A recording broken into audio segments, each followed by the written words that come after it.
Hi, everybody. Cindy and Sandie from CL Performance Training here. We plan to be with you every second Monday at 12:30 for a talk about something related to endurance sport, triathlon, running, cycling, and swimming. We are both coaches. We write programs for people trying to train for marathons, triathlons, cycling events, adventure races.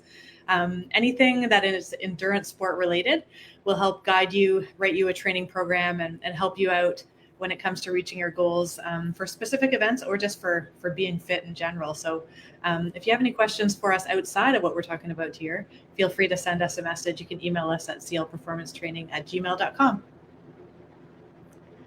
Okay, there we go. That's who we are. And today we're talking about indoor cycling training because it's the season.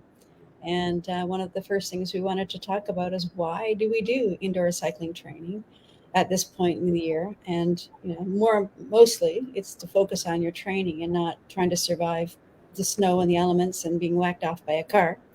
But it's also a really great time to build your fitness and your strength and endurance and some mental resilience, and an opportunity to focus on your form and cadence and your posture.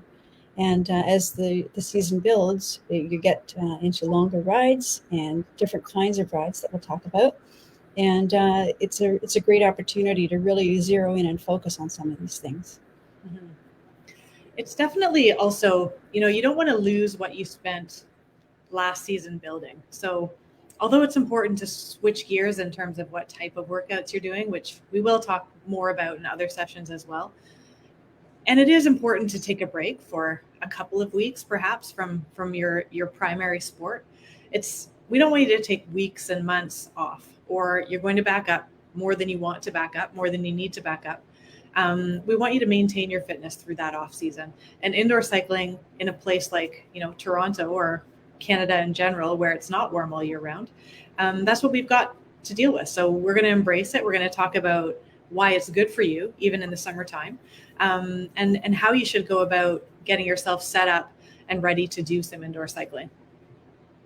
Right. So let's talk about your setup first. And one of the things that if someone is a newer cyclist or just doesn't have an indoor trainer, can you talk a little bit about the difference between a spin bike, or is that a useful way to do indoor training? So it's better to do something rather than nothing. We'll start there. So if you don't have an indoor cycling trainer where you can put your own bike on a trainer and ride it, a spin bike is an alternative that will work for you. It's not exactly the same. So one difference is it's not your bike. It's not going to be set up the same way as your bike is set up. Your muscles will therefore work a little bit differently. You'll have a ton of crossover. You'll build a ton of fitness, even using the spin bike, just not quite as much as you would if you're on your own bike. The other thing that's different is that the way that the freewheel works on a spin bike is different. So if you're on a spin bike and you're pedaling quickly, fast RPM, you'll notice that when you stop pedaling, your legs keep moving, right? That doesn't happen on your bike at home. But the biggest difference, like I said, is the actual position that you're in. You want to try to get in the position of your own bike as closely as possible to get the maximum amount of benefit from that spin bike.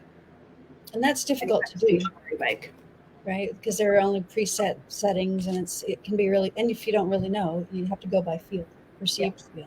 But the benefit, you can develop aerobic fitness from that. You can work on leg strength. You can work on cadence variation and single leg drills without. You can still work on those things. You can still clip in to your pedals and do that kind of work. So you can get a good workout, but it's as Cindy mentioned, there are quite a few differences. So then the other question that comes up is, should I use my road bike or put my tri bike on the trainer? So why don't you talk about that? Yeah. So again, two parts to that answer. Like I just said, you want to train as specific as you can to how you're going to race. That being said, we also think about a whole season and how we periodize it to get ready for an event. And one thing that we do is we focus on strength in the off season, which for most of us would be right now. And how that has to do with what your question was is riding a road bike this time of year can be helpful because it focuses more on your glutes and your hamstrings. So you can build strength in your hamstrings and your glutes a little bit differently and in a beneficial way by riding a road bike this time of year if you have that option. When we get to the new year, assuming you have, again, a race season like we do, which starts in May, June, come the new year, you'll want to get on your tri bike ideally, because position's a little bit different. You want to get used to spending time in the aero bars. The way you use your muscles is a little bit different. You'll use the front part of your leg a little bit more. Just the angle through your hips will be a little bit differently. So to answer that question, if you have a road bike and a tri bike and an indoor trainer, there is benefit to using your road bike right now. Come the new year, put that triathlon bike on and start riding in a more specific position. Okay, great. So let's talk about technology for a moment, because there are so many options and so many pros and cons to technology. So, there's dumb trainers and smart trainers, and the difference between those two would really be the smart trainers have the opportunity to take control of your ride and give you power and watts and cadence and all the different metrics for feedback. But it can also change the tension so that you just have to ride and it will change for you, rather than having to use your gears for that. A lot of people use a software like Zwift or Trainer Road or Ruby, those sorts of things. And those can be really helpful, and they can help alleviate the boredom. They can help motivate and incentivate, if you wanted to get into some of the races or competitive things, or you're watching how many badges you earn and that sort of thing. If you're really into gaming, that really helps you with that. It can also be social, because you can text people or chat away with people while you're riding. One of the downsides of using those kinds of things is you can get carried away. If you have a free ride, for example, you haven't been given a file or a specific workout to do, and you get caught up in chasing some other person on Zwift, or you start chasing your own personal best when you're supposed to be doing something else, it's easy to sort of get caught up in that and then overtrain or overdo it, which is not the point of what you were supposed to be doing in the first place. So we can write workouts for you and give you a file that will take you through what you're supposed to be doing. But if you completely ignore that or don't have your FTP, your settings set up properly, it can be a challenge for you. Mm-hmm. Is there anything you want to add to that? Yeah, I think that it depends on what kind of person you are, to be honest. I think that some athletes love to have all kinds of different metrics and stats as they ride. They like to watch something like Zwift or Ruby's another platform that people tend to use for cycling, or Trainer Road.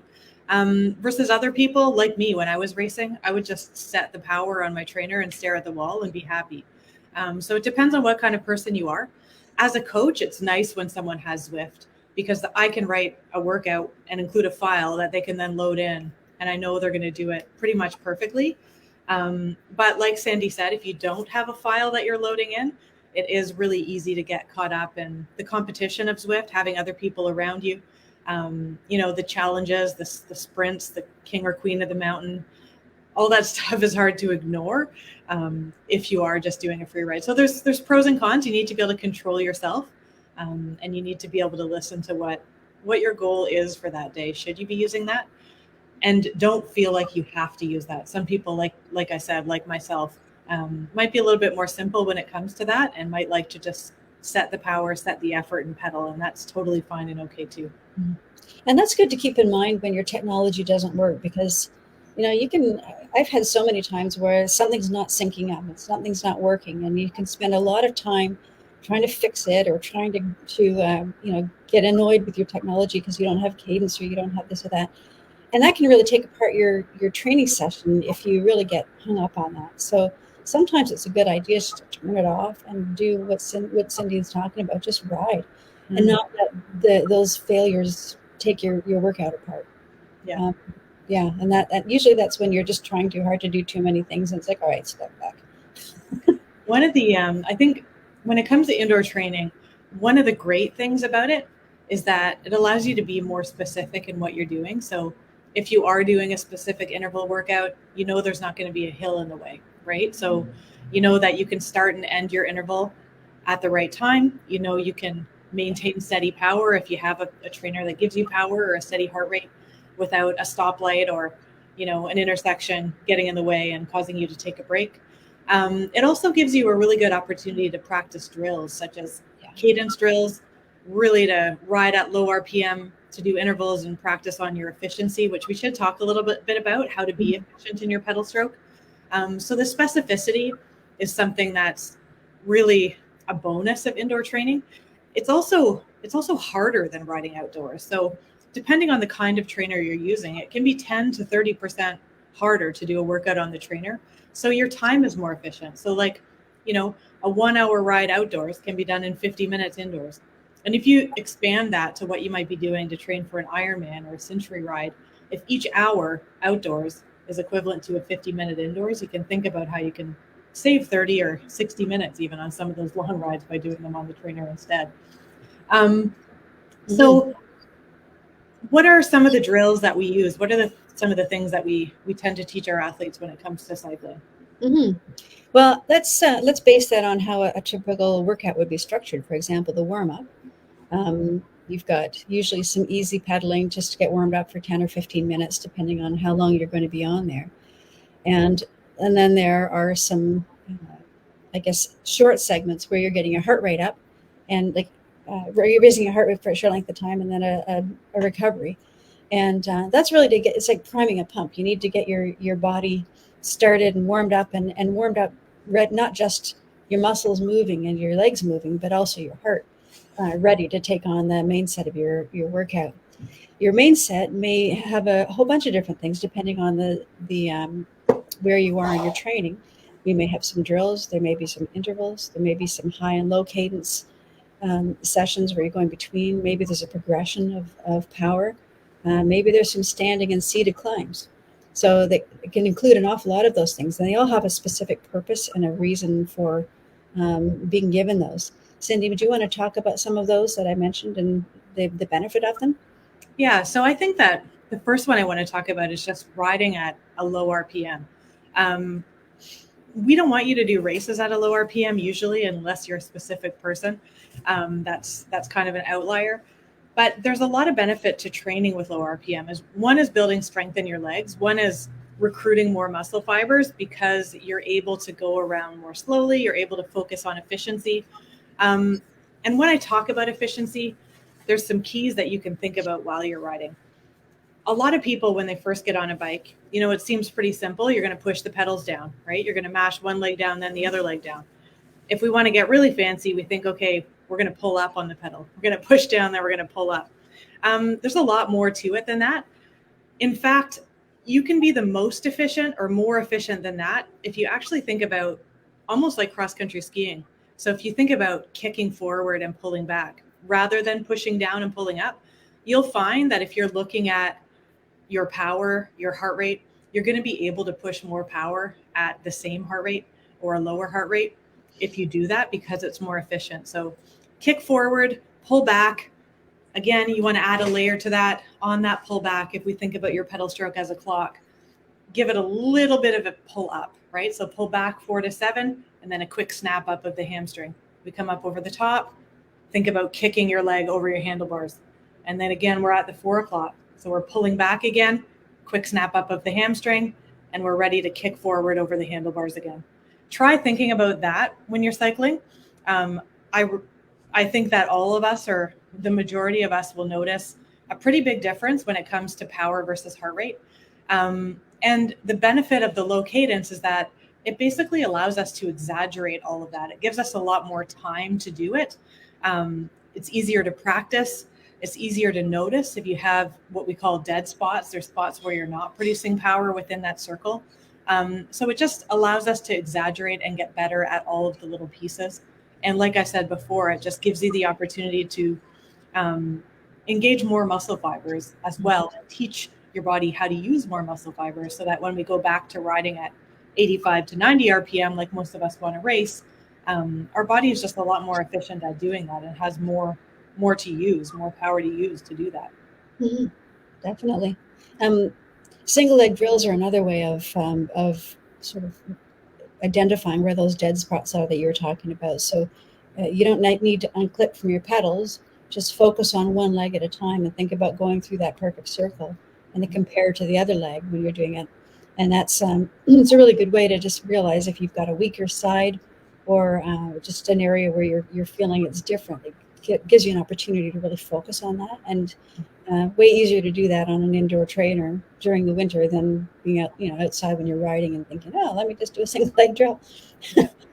A um, good time to do single leg drills too is like Sandie said in the warm up, but also at the end of your workout. So, our form tends to break down when we get tired. So why not teach it to be better when we're tired, right? So when you're done your main set, your body's tired, ready to get off the bike. Also a good time to do some of those one leg drills and just say, hey, body, you know what? This is not how you should pedal when you're tired. Here's a reminder of how to be more efficient. Exactly. And then when it comes to sitting and standing climbs, definitely that the use of your muscles through that full circle really helps with this seated climb for sure. I know that when I got to climbing, going across Italy, going through those mountains, you could really feel the difference when you're having to use the full range of that pedal stroke and the lower cadence and using your core to stabilize yourself for that. It was made a huge difference for that. Standing climbs, you can talk about those. I hate them.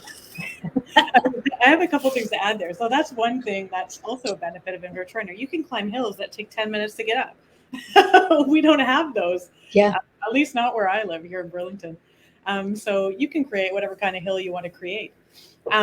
Just backing up a little bit, one more drill that I think everyone should think about and practice. It teaches you how to ride with your hips. And by that, I mean, use your glutes. Really big muscles, really powerful muscles. We should be riding with our glutes.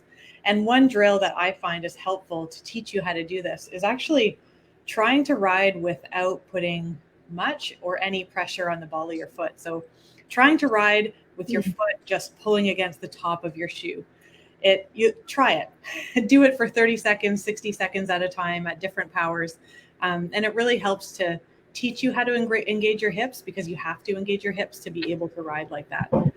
Again, something else to remind yourself as you get progressing through your ride and your body gets a little bit tired. So yes, standing climbs. You don't want to do too much of that as triathletes or as time trial riders when we're out there in a race. However, there is benefit to it in training. And I say triathletes and time trial riders because we are not drafting. We have a different style of riding than a road rider. A road rider will likely stand in a race, because if they get dropped on a hill, they might never catch up again. Probably not if they lose that pack. So I'm going to answer this based on time trialing and triathlon riding. Standing climbs will drive your heart rate up. You'll feel it when you start doing some of those intervals. So we don't want to drive our heart rate up in a race. We want to keep things as steady as we can. However, in training, it can help us build some strength in our legs, build some strength in our hips, build some strength in our core, and help us with efficiency with climbing. So when you're doing a standing climb, you want to try not to put a ton of weight on the arms. So you want to still try to keep your weight further back on your bike. You want to use your core, you want to use your hips. And again, you want to think about an efficient pedal stroke. It won't be a kick forward and a pull back so much, but it will be a pull back a little bit and an up, so that, 6 o'clock to 8 o'clock little tug with the hamstring, and then pulling up from that 7 o'clock to 12 again will be more emphasized when you're standing climbing to be a bit more efficient than it is when you're seated. Your body will push your legs down. You've now got your whole body weight pushing it down. So you can focus on pulling those legs around and back up again. Holding a good solid posture is important when you're standing climbing. So we don't want to be hunched over. We don't want to be shrugging up to the ears. You want to maintain that nice, strong upper back, nice, strong core, so that you're not crushing your lungs, right? You're wanting to keep that open so that you can get more oxygen in. You can get more oxygen to your muscles that you need to use. You can keep your breathing nice and deep. So just watch that posture a little bit more when you're standing climbing than when you're in your saddle. And I think one of the challenges with standing climbing on an indoor trainer, depending on what kind of trainer you have and what gearing you're using, is because when you're outside riding with that standing climb, it's just a different feel. You have your body weight and the feel of the bike. It's just easier to do. When you're indoors, often you'll get just that clunk, clunk, clunk, and you can't get on top of it. And that to me tells me that my legs aren't strong enough to be doing that. I need to hover and really hold that position, so that I'm not just doing the downstroke. You have to really focus on that Yeah. hovering to be able to get the strength of that upstroke. And by the way, hovering is another good drill to do. That's what we should do on our Tuesday class tomorrow. Another way to build strength is doing standing climbs where you're hovering and you're trying not to let your head bounce at all. That is one way to make the quads and the hips burn. We'll do some tomorrow. Oh, yeah, good. I'm glad I brought that up. So the other thing that I wanted to also include was the cool down. A lot of people, you get kind of tired and it's like, okay, whatever, I did my workout. Why do I even bother with the cool down? Why is that important to include in your workout? That's a question for Cindy. I'm writing a note about something else I wanted to talk about. Why should you do a cool down? Yeah, why is that important? Your muscles will recover way better. So if you are, a multi-sport athlete, you may have another workout to do later in the day. I'm just sorry, guys. I'm just going to change rooms here. If you're a multi-sport athlete, you may have another workout to do later in the day. So by doing that cool down on the bike, you will be better able to complete your second of the day later on. Your muscles will be less tired, less sore, and they'll basically just be ready for what's next. They'll be able to loosen up. They'll be less likely to get injured. We have to do a cool down. A cool down is important, and it also is the time when people cut off or they leave the class, or they want to stop early because they have to get on to what's next in their day. Mm-hmm. And I think also when it comes to building resilience mentally, mental strength and resilience, hanging in there and sticking in with that time. It could be a 30-minute cool down after your main set. Hang in there and do that, because it's really worth to build the fitness and also just to build the mental strength of, yeah, I did that. I didn't bail on my workout. Yeah. One thing I was writing down to make sure that we mentioned was riding an arrow position on the bike. Mm-hmm. So you don't have to ride an arrow position all the time on your trainer. It's hard for a lot of people because indoors there's no airflow, or there's not as much, even if you have a fan. You tend to get really hot in the core in arrow position and therefore not be able to push as much power, not be able to perform as well. So me as a coach, I'm okay with you not riding an arrow position all the time. I think, like my answer to what bike should I ride, as you get closer to your race, it becomes more important for you to ride an arrow. But right now in our off season, you don't need to ride an arrow much. So do your recovery pieces in arrow to keep yourself used to that position rather than doing your power pieces, for example. Mm-hmm. And, speaking of arrow position, I find that one of the things that people forget to do is they'll let their head hang like that and just ride and ride and ride. And then when you get to taking your bike outside and you start doing outdoor riding, now suddenly you've got tension in your neck and you haven't got the strength in your to hold your head up, because you have to actually see where you're going. And so that's something to keep in mind when you're getting closer to outdoor season. Make sure you spend some time looking up, or at least keeping your chin lifted. It's better for your breathing, but it's also helping to strengthen the back of your neck and between your shoulder blades. Yeah.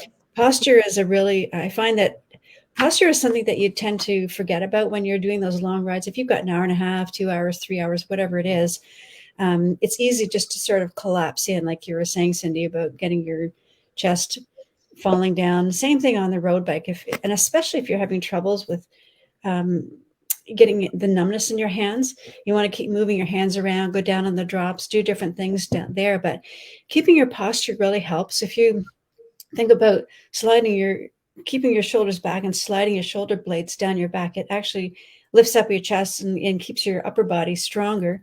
And then you start to use your core more because you're having to hold yourself up, which then makes you stronger through the pedal stroke. So the whole posture thing, when it starts to fall apart and you start to get tired, think about it going, hold on, let me just come back to my posture and make sure that I'm holding it properly, and it'll feel better. Mm-hmm. And smile. Yeah, it does. It really makes a difference. It does. So we have a question from someone here that says, what about long indoor rides for an early Ironman? How do we stop them from being boring? Yeah. So that's a good question. Again, we are in Ontario. I'm not sure where you might be watching, but when you sign up for an early Ironman, January, February, March, it means you're doing all of your long rides inside on your indoor trainer, unless you come to a training camp. So, it can be boring, it can be long sometimes, but that is one of the ways that we want to train. We don't want to, be necessarily always watching movies or always chatting with a friend or always, distracting ourselves during those long rides and then get to the race and being like, oh my gosh, now all I have is inside my own head and I can't deal with myself. So we do want to practice getting through some of that boredom sometimes. However, it can be a lot week after week after week. So what I used to do when I was doing a lot of these long rides is I would break it up into 1 hour chunks for one thing. So I would focus on one thing for an hour and then I would get off and I would go to the bathroom or walk around or whatever for a couple of minutes, get back on, do the next hour. It's okay to do that. It's not going to be detrimental to you to take 2 minutes off every hour. It helps to segment everything in your mind, just like you'll do in the race. The first hour you could work on technique. The second hour you could start doing some builds or alternating between zone 2 and zone 3 or some race pace intervals with some recovery pieces. Just breaking up that time can be a way to pass the time. Put on a movie for part of the ride. Like that sounds crazy, but some of your rides will be 5 or 6 hours, right? You can watch a movie and you still have 4 hours left. So my best advice is break those workouts up into pieces of some sort. And those are just a few ideas on how to do it. If you're going to add some intervals into those long rides, you do want to make sure that they progress as you work your way through. You don't want to do, hard 2-minute zone 4 intervals in the first hour. And then in the last hour, be so tired that you are riding at 80 watts or whatever, right? So you do want to always teach yourself to get stronger as you go through a workout. So create those intervals so that they get more challenging as you work through that workout. Mm-hmm. I would say also to help break down the boredom, if this is where technology can really help you. If you're on Zwift, there are groups who do longer rides, challenge century rides, that sort of thing, or just do, for a couple of hours, watch the chat and pay attention to that sort of thing. And, you can also get social. You can maybe get a group of other people who are training and chat, do a private group ride on Zwift, and that keeps each other company. There's another software that I'm aware of called Watch. And I think if you put a movie on, then it can synchronize with what's going on in the movie. So while it's, an action scene, you're going to it's going to make your bike speed up. And then if it's a slower romantic scene, then it's going to be slower. It's there. I don't know that it's necessarily the best training tool if you're supposed to be, doing a workout, or if you're watching something that's constantly action and then you've overtrained yourself. But, there are technologies out there that help. And then there's good old music. Yeah. On your favorite soundtrack and just, dance and practice what you're doing. But, as you said, Cindy, when you're out doing a long race, long bike ride like that, you really do need to be able to rely on what's in your head and practice those mantras, that keep you going. Like, whatever it is, it's going to help you get through that. Yeah. It's a good time to do it. And sometimes just thinking about music, and thinking about what I would do and have done is it can make you crazy watching the seconds go by when you have 6 hours of riding to do. So it can be helpful to cover the time and say, you know what, I'm going to let 3 entire songs go by and then I'm going to look at it again. Right. Mm-hmm. So playing little games with yourself like that. The other thing is those minutes feel so long sometimes when they're going by. But remind yourself that when it's over, it's going to feel like it wasn't so bad. Right. So at the moment they seem so long, but once you're done, it all seems a little more reasonable. So just play with the way that your thinking process works a little bit. Mm-hmm, for sure. But it's not easy. It's not easy. In no way are we trying to tell you, it's an easy thing to do. It's really hard. That's why most people don't do it. So what you guys do, if you're watching this video, is not a common, normal thing. You should be really proud that you do it, but keep in mind that, we're a special population. Yeah, for sure. The other thing to keep in mind is making sure you're comfortable, because it can be quite a different experience riding outside versus indoors on the trainer. You may have to change what kind of shorts and chamois you're wearing. You may need to change in the middle of your session because it's just gotten too uncomfortable and you need a break from that particular outfit or kit. Making sure you're wearing, use chamois cream. just because you're indoors doesn't, you're still having the same, sometimes more challenges with your saddle. I would say that look at those things before you start thinking that your bike fit doesn't work, because you're riding differently when you're on the indoor trainer. Yeah. And if you've got a comfortable fit when you're outdoors, doesn't mean you start needing to change everything just because you're on the trainer. It is a different experience, but make sure you've got a fan, make sure you've got a towel for your sweat to protect your bike too, because it can really get into the headset of your bike and cause havoc there. Make sure your tires are inflated. Make sure your nutrition and your hydration are still being paid, you're paying attention to those, because you're probably sweating more from being indoors. So your hydration is really important. It's not just water. You do need your electrolytes and your recovery drink. All those things that we talk about when you're training, getting into those training sessions in the summer, they still apply. Yeah, 100%. And they're so accessible when you're at home. So there's not really, the problems of running out or not having a gas station to stop at to refill. All those things aren't there. So we really don't have much of an excuse to screw up our nutrition when we're riding inside at home. It's good practice, good training for your gut at that point if you're doing the longer distance. Yeah. And then there's the post-ride, most important post-ride things. You got to drink the water. Yeah. So I always say, try to get in a bottle of fluid, and depending on how long your ride was, that could be electrolyte drink, that could be water, within the hour after you're done. Most of us are not coming off the bike fully hydrated. So the faster you can hydrate, the more you're going to recover. And eat, right? Eat a recovery snack or a recovery shake or something as quickly as you can, ideally within that first half hour after you get off the bike, or if you're running after, whenever you're finished your workout. That's going to, again, help you recover the most quickly. It's going to help stop those late night cravings for junk food and carbohydrate.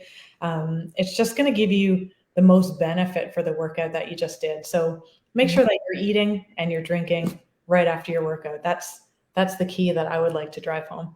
Yeah.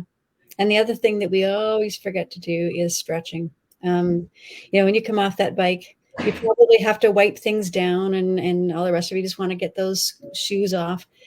But it's a good time just to take, even if you're doing, just a couple of quad stretches, a couple of figure 4 glute stretches, just a couple of things to open up the front of your hips and get that, it'll go a long way to helping you recover, but also not develop some of those issues that happen when we don't do stretching. And your body's warm at that point. You might as well take a few minutes, get your heart rate down, wipe down your bike so it doesn't get all crunchy and messed up. And then you're all set to go. Great advice. Awesome. So we hope that you guys took something away from this chat. We hope that we can teach you something every time that we're here. If you would like us to cover something related to endurance sport and training at some point, please send us an email and we're happy to kind of add that into our schedule. Again, send us an email, clperformancetraining@gmail.com. And we look forward to seeing you guys again in 2 weeks. What are we talking about in 2 weeks, Sandie? Something else?